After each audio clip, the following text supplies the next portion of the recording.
Hai, Assalamualaikum dan salam sejahtera. Berjumpa lagi di channel Cikgu Suri. Okay, hari ini satu lagi perkongsian daripada Cikgu, ya, masih dalam bab 3, subtopik kemahiran mendengar. Hari ini kita akan lihat teknik mendengar secara aktif. Untuk mengetahui apakah, ya, teknik mendengar secara aktif, kita jumpa selepas ini.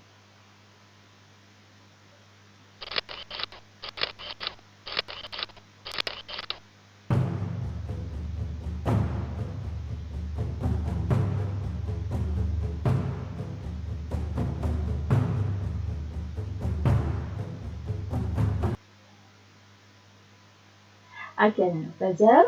Okey, topik yang akan cikgu bincangkan hari ini adalah, ya, kemahiran mendengar, iaitu mendengar secara aktif. Ya, apa itu mendengar secara aktif?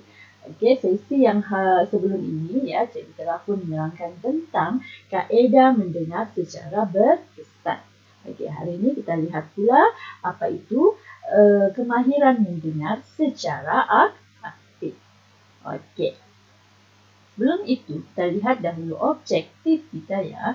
Diharap di akhir sesi nanti, para pelajar dapat menjelaskan, ya, apakah fungsi mendengar secara aktif dan teknik mendengar secara aktif yang mana, ya, meliputi 1. Mengulang maksud pembicara.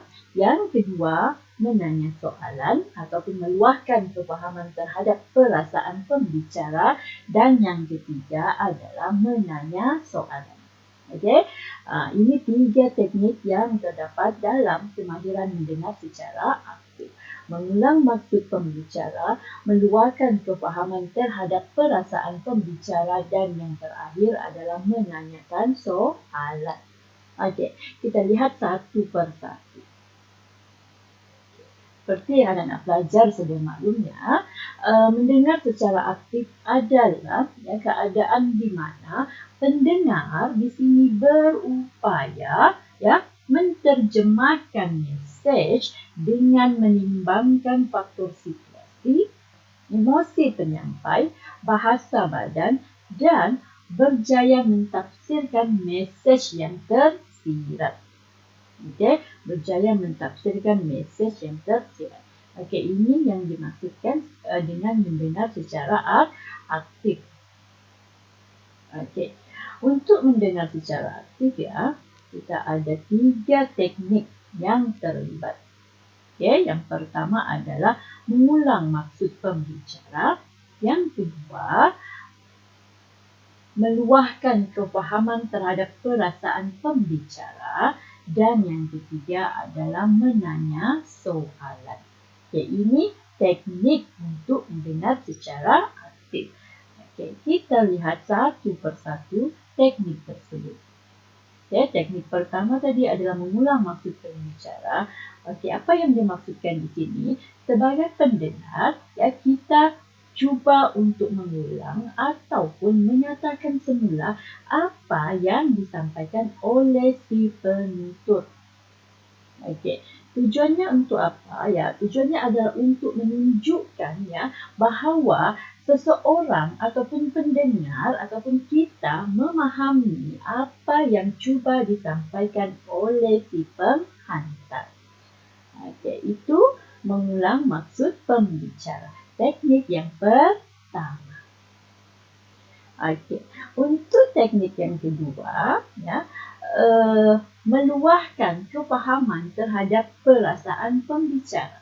Okay. Untuk teknik yang kedua bagi mendengar secara aktif, luahkan kefahaman terhadap apa ataupun terhadap perasaan pembicara tersebut.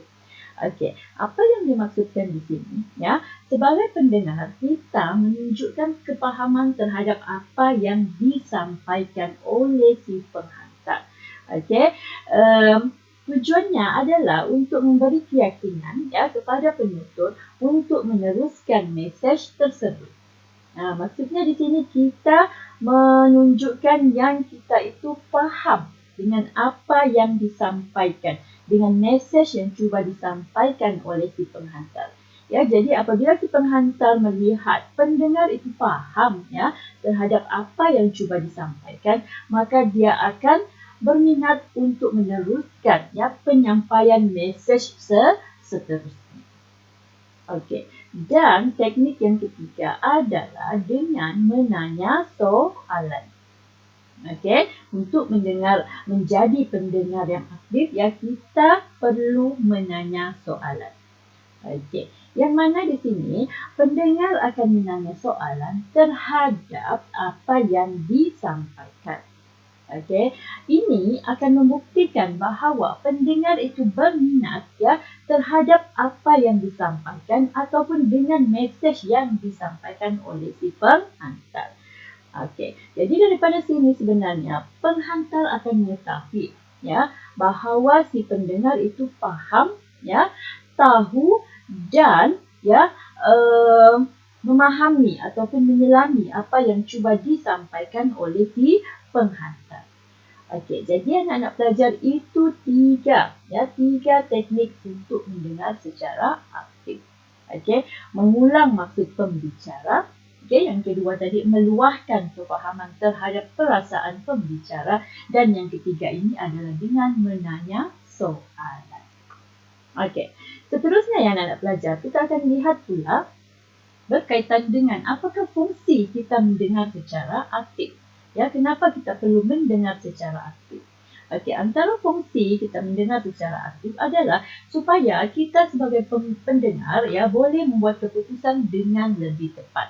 Okey, kenapa? Sebab kita telah tahu, kita faham apa mesej yang disampaikan. Jadi kita boleh buat keputusan yang terbaik berdasarkan maklumat ataupun mesej yang kita dengar.